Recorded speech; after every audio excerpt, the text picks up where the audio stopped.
Hello students, good morning. आज हम लोग मैथ्स का 5th जो चैप्टर है वो आगे कंटिन्यू करेंगे। तो आज जो हमें सीखना है वो हमारा पॉइंट है ट्रांसवर्सल। तो ट्रांसवर्सल क्या होता है?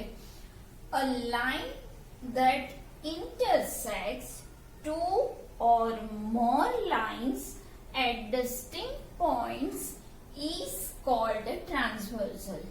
तो क्या है?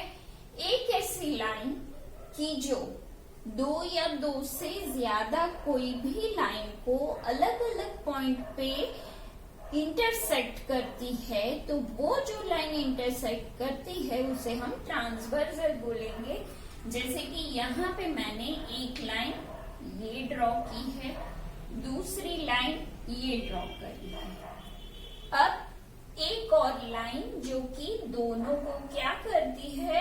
इंटरसेक्ट करती है, लेकिन दो डिस्टिंक्ट पॉइंट में, अलग अलग पॉइंट में जो उसको इंटरसेक्ट करती है। सपोज ये लाइन L है, ये M है और इसको हम P लिखेंगे इस लाइन को। तो यहाँ पे लाइन P जो है वो क्या है? लाइन L और लाइन M की ट्रांसवर्सल है। तो एक ऐसी लाइन जो कि दो अलग अलग लाइन को अलग अलग पॉइंट में इंटरसेक्ट करती है, तो वो लाइन दो लाइन की ट्रांसवर्सल होती है। तो यहाँ पे हम इसको फिगर 1 करेंगे। अभी और एक फिगर में यहाँ पर ड्रॉ करती हूँ। जैसे यहाँ हमने L और M लाइन ली है, तो यहाँ पर ये है L और ये है लाइन M। तो ये दोनों लाइन है और उसको दोनों को क्या करती है? इंटरसेक्ट करने वाली तीसरी लाइन जो है P। तो क्या ये P लाइन L और M की ट्रांसवर्सल है? तो इसका आंसर होगा कि ये ट्रांसवर्सल नहीं है, क्योंकि लाइन P, लाइन L और M को एक ही पॉइंट पर इंटरसेक्ट करती है। हमारी कंडीशन क्या है? मोर लाइन्स एट डिस्टिंक्ट पॉइंट्स। दो अलग अलग पॉइंट में उसके जो दो अलग पॉइंट होते हैं वहां पर इंटरसेक्ट करती है। तो वो कंडीशन यहाँ पे फॉलो नहीं होती है। तो line P does not transversal of line L and line M in figure 2, जबकि in figure 1 line P is a transversal of line L and M ऐसा है। तो दोनों अलग अलग पॉइंट पे अगर इंटरसेक्ट करते हैं तो ही वो ट्रांसवर्सल है। तो हम यहाँ पे लिखेंगे in figure 1 line P intersect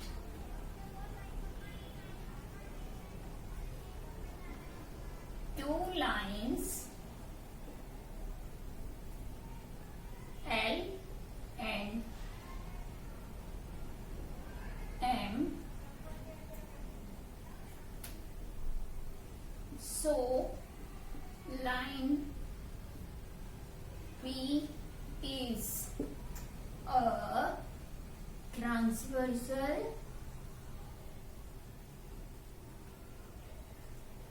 of line L and M। अब यहाँ पर क्या लिखेंगे हम? In figure 2 line P intersect line L and M, but it does not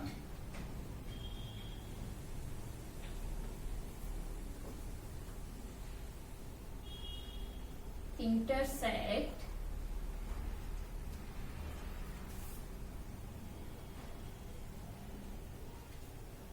both of them at two distinct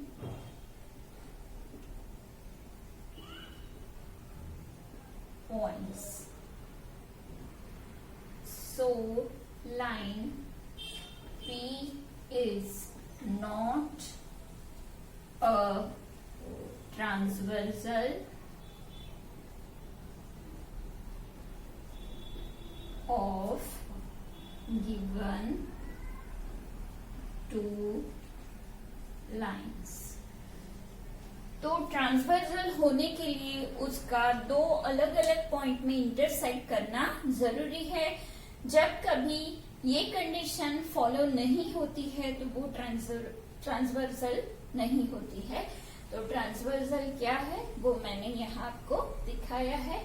now we are going to our next topic. अब जो point है हमारा वो है angles made by a transversal. जो transversal है दो line को कट करती है और जितने भी एंगल यहाँ पे बनाती है वो मैंने यहाँ पे लिखे हैं. तो यहाँ पे एक ट्रांसवर्सल दो लाइन को कट करके 8 एंगल्स बनाती है. 1 2 3 4 ऐसे ही नंबर डाले जाते. 1 2 3 4 5 6 7 8 एंगल्स बनते हैं. तो यहाँ पे हम लोग क्या लिखेंगे? Line P is a transversal of lines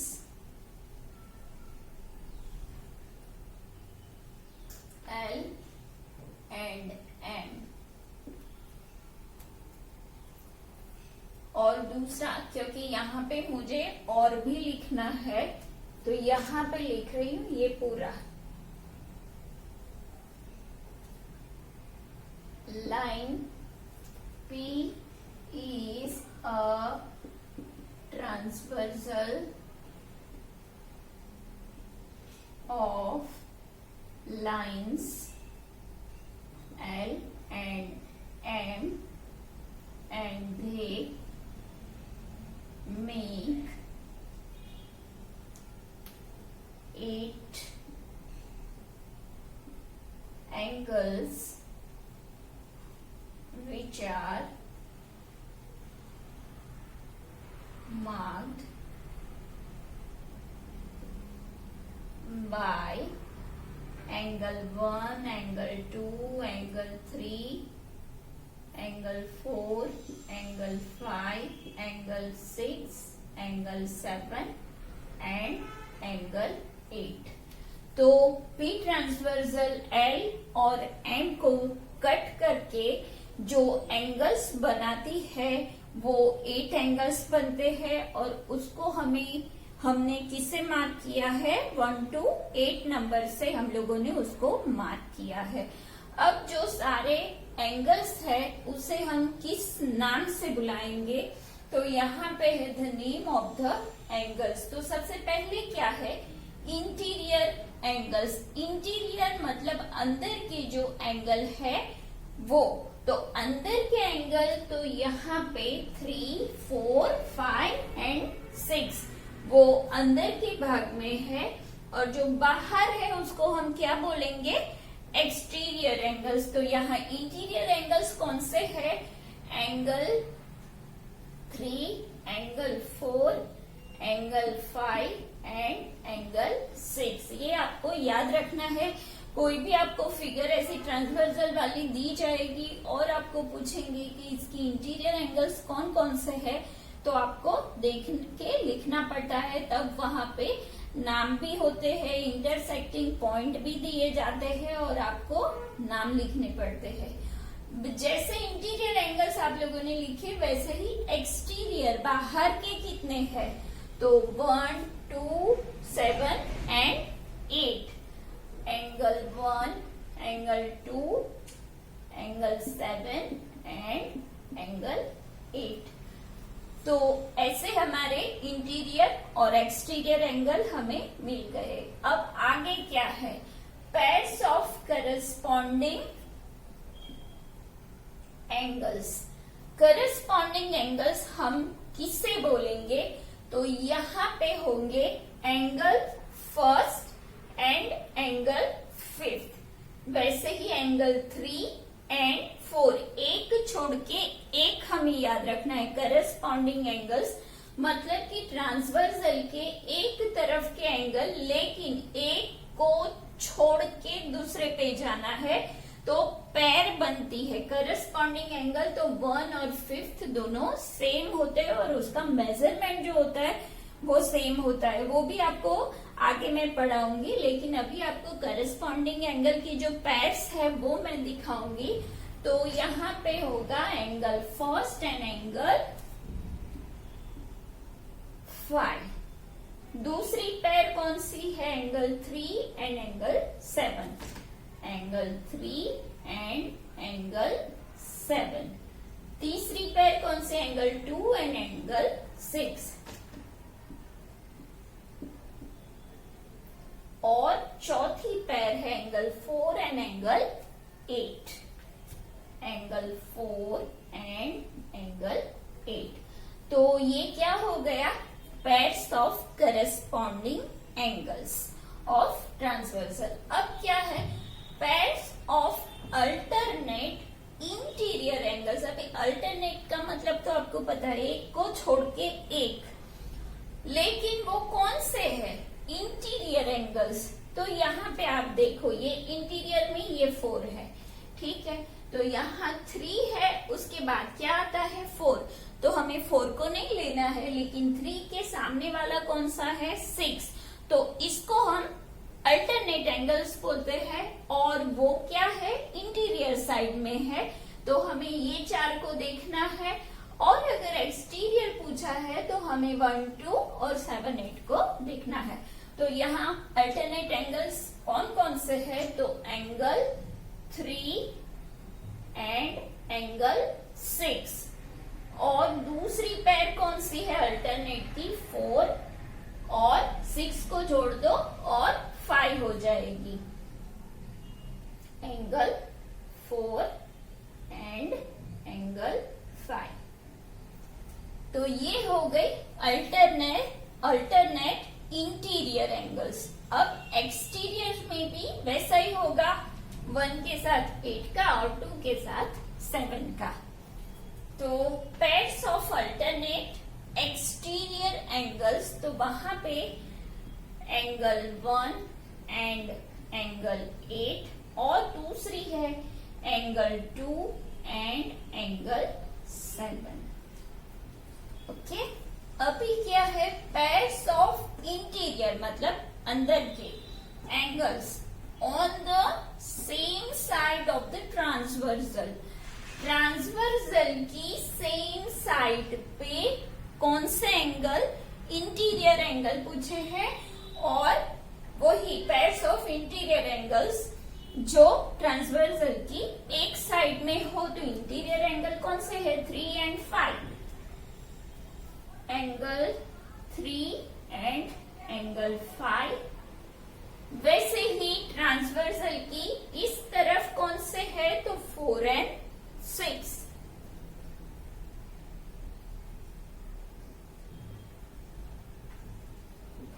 वैसे ही अगर आपको एक्सटीरियर पूछा होता तो आप 1 और 7 लिखते और 2 और 8 लिखते।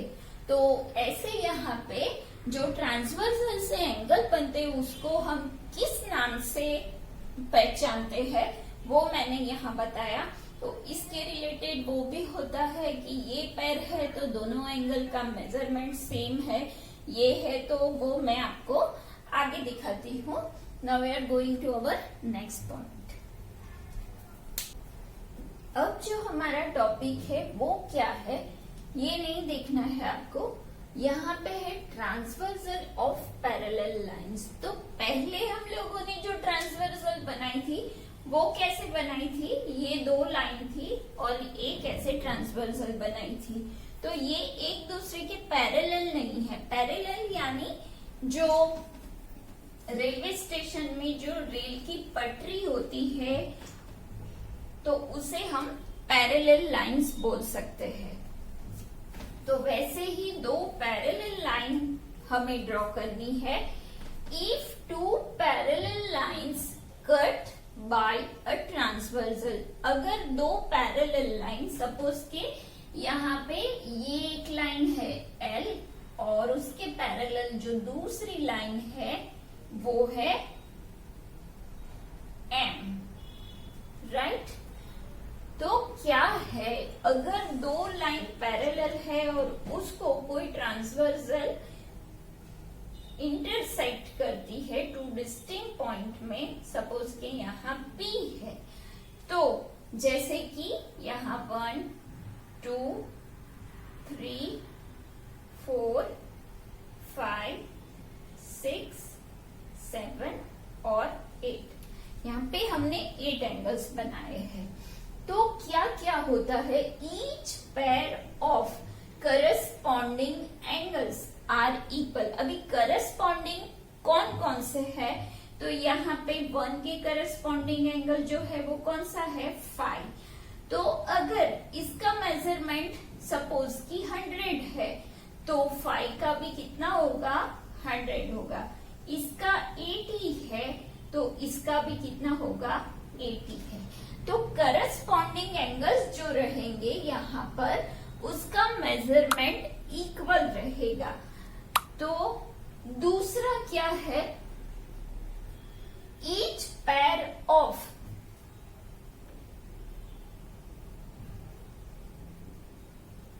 Corresponding angles are equal. आपको ये याद रखना है, लेकिन कब, जब दो पैरेलाइन को कोई ट्रांसवर्सल इंटरसेक्ट करती है तब। तो उसके हिसाब से जो करस्पॉन्डिंग एंगल्स बनते हैं उसका मेजरमेंट सेम रहेगा। यहाँ करस्पॉन्डिंग एंगल्स की हमें 4 पेयर मिलती है, तो वो चारों पेयर में 1 5 सेम होगा, 3 7 सेम होगा, ऐसा रहेगा। अभी each pair of alternate, alternate मतलब एक को छोड़ के एक, लेकिन अल्टरनेट कैसे, इंटीरियर, इंटीरियर अल्टरनेट। तो यहाँ पे है 3 4 5 6 में है, ये 4 एंगल में अल्टरनेट, तो 3 के अल्टरनेट एंगल कौन सा है, 6, और 4 के अल्टरनेट एंगल कौन सा है, 5। यहाँ पे देखो मैंने लिखा है pairs of alternate interior angles 3 to 6 and 4 to 5। तो यहाँ ये वो कैसे है, they are equal in measurement। तो सपोज आपको यहाँ पे दिया है कि ये 60 डिग्री का है तो ये भी आपको 60 डिग्री का लिखना होगा। अगर ऐसा कोई सम पूछते हैं और यहाँ पे आपको सिर्फ इसका मेजरमेंट दिया है तो उसके हिसाब से आप लिख सकते हो कि ये 3 है तो उसका अल्टरनेट कौन सा है, 6, तो ये 60 है तो 6 का भी मेजरमेंट होगा 60। और दूसरा आप देखोगे तो ये क्या है, अ पेयर ऑफ लीनियर, तो उसका क्या होगा, वो दोनों का सम 180 डिग्री होगा, तो ये 60 है तो ये होगा 120, और ये 120 तो उसका अल्टरनेटिव 120। तो इसीलिए आपको ये सब याद रखना है कि कौन से एंगल इक्वल होते हैं। अभी हम थर्ड पॉइंट पर जाएंगे, उसमें हमें क्या बोला है, तो वहां बताया है each pair of interior angles on the same side of a transversal are supplementary। Transversal की एक तरफ के कौन से इंटीरियर एंगल्स, तो इंटीरियर कौन से है, 3 and 5, वो कैसे होंगे, तो वो दोनों सप्लीमेंट्री होंगे। सप्लीमेंट्री मतलब क्या, दोनों का मेजरमेंट 180 होगा। तो यहाँ पे आपको आपको इसका 60 दिया है तो इसका मिल जाएगा आपको 120, क्योंकि 3 and 5 are interiors of same side of a transversal की एक तरफ के इंटीरियर एंगल्स है, इसलिए वो दोनों सप्लीमेंट्री है। तो एक 60 है तो ऑब्वियसली दूसरा 120 होगा। तो यहाँ पर आपको ये 3 पॉइंट याद रखने हैं कि जब दो पैरेलल लाइन को, ये आपको कंडीशन भूलनी नहीं है कि दो पैरेलल लाइन है और उसको एक ट्रांसवर्सल कट करती है तो जो करस्पॉन्डिंग एंगल्स है वो इक्वल रहते हैं। उसके बाद जो अल्टरनेट इंटीरियर एंगल होते हैं वो भी सेम रहते हैं और ट्रांसवर्सल की एक तरफ के इंटीरियर्स जो होते हैं वो सप्लीमेंट्री होते हैं। तो आज की यहाँ जो भी आपको इंट्रोडक्शन सिखानी थी वो मैंने आपको दिखा दी है। तो कल के लेक्चर में या तो नेक्स्ट मैथ्स का जो लेक्चर होगा तो उसमें हम इसके रिलेटेड जो भी एक्सरसाइज है वो करेंगे। लेकिन आज मैंने आपको जो भी बताया है 3 पॉइंट आपको मैंने ट्रांसवर्सल, फिर एंगल्स मेड बाय ट्रांसवर्सल उसको क्या कहते हैं, उसके बाद जो पैरेलल लाइन के ट्रांसवर्सल से जो एंगल्स बनते हैं उसको कैसे मेजर किया जाता है, कब कौन सा एंगल एक दूसरे को इक्वल होता है, तो वो भी आपको नोट्स लिख के बनाना है ताकि आपको ये याद रहे। तो आज बस इतना, नेक्स्ट वीडियो में हम आगे करेंगे। Till then bye bye.